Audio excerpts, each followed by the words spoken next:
Yes, good morning mga sir, mga boss, madam. So, andito tayo ngayon sa Clark Airport. So, ito na yung pinaka bagong airport sa Clark. At yes mga boss, dito pala ito yung pinaka park niya at meron din siyang ground.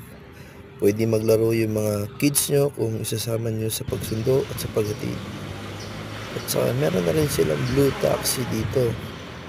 Blue taxi is any point of Region 3. Mula dito sa Pampanga, pwede sa Bulacan, Nueva Ecija, Cabanatuan,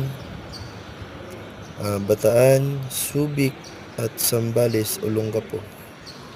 So, pwede rin to sa Tarlac mga boss, basta sakop ng Region 3.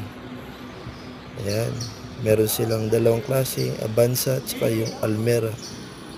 So, kung gusto nyo mag 7-seater, mag